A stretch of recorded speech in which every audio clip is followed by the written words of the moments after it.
Muito boa noite a todos os amigos, as amigas, a todos os fanelves que estão acompanhando o audiobook O Rei e Dr. Nick.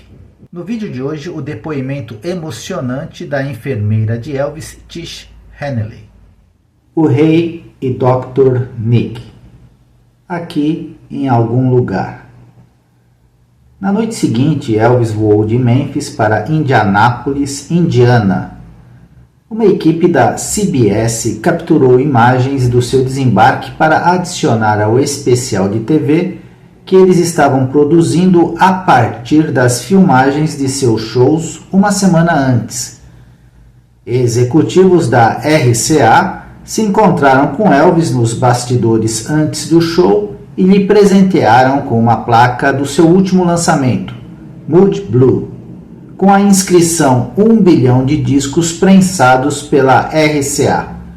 Elvis exibiu seu sorriso torto famoso e balançou a cabeça em descrença. Que trajetória incrível, pensei.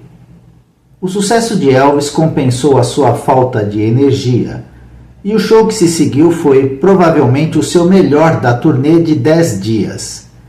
Eu estava agradecido à mais saudável e curta turnê e suas viagens estavam fazendo tanto sucesso que não havia programação de concertos em 1977 para Las Vegas ou Lake Tahoe. Elvis, obviamente, estava se poupando neste ponto. Jim estava preocupado. Vimos a versão sem cortes dos últimos shows do especial de TV e eles cortaram tantas músicas ótimas. Por que eles querem fazer isso? Eles querem fazer com que ele fique mal ou algo assim? Ele me perguntou, balançando a cabeça em descrença. Ele ficou em brasas a semana inteira. Estávamos gratos por Elvis regressar a Graceland, que era uma espécie de cobertor de segurança durante cerca de 2 semanas antes de iniciar a próxima etapa de sua turnê.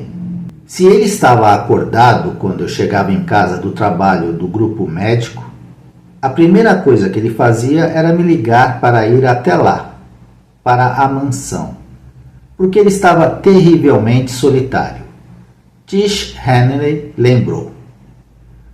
Quando eu chegava lá, a namorada dele já teria se levantado e ido se preparar para sair para uma boate.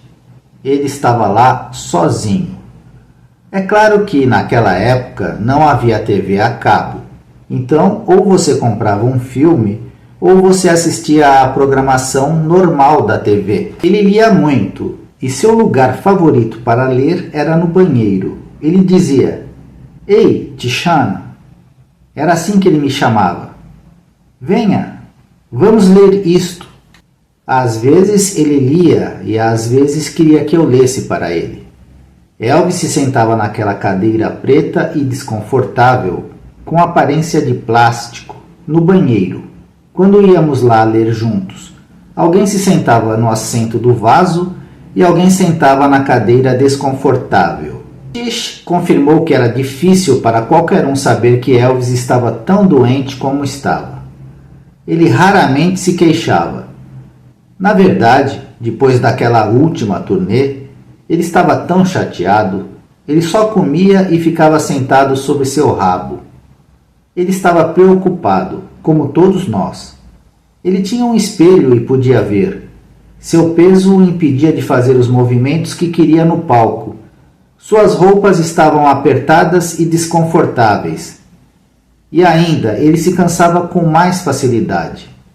Quando chegava a hora da turnê, ele sempre pensava que poderíamos deixá-lo em forma em 24 a 48 horas. Ele queria que eu jogasse raquetebol com ele. Ele era muito agressivo jogando antes de uma turnê do que quando ele estava apenas brincando por diversão.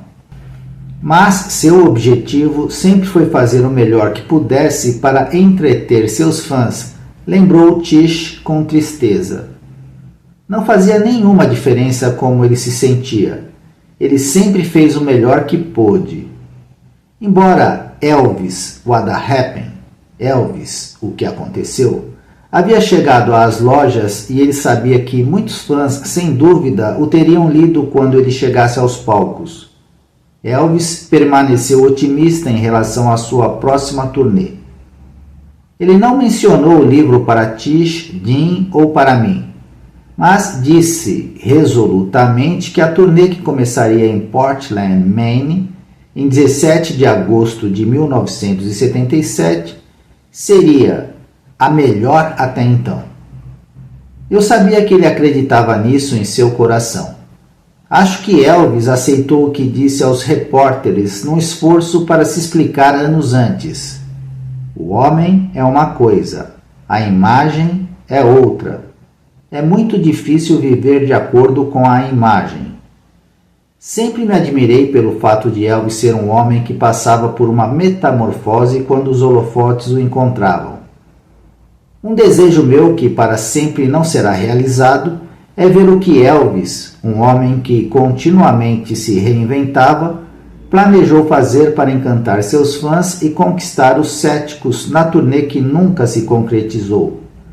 A morte súbita e trágica de Elvis, no mesmo dia em que a turnê iria começar, pôs fim a tudo o que ele poderia ter feito para se exonerar. Final do capítulo 4. Bem, meus amigos, eu volto sempre com um vídeo novo às 8 horas da noite. Elvis, para sempre.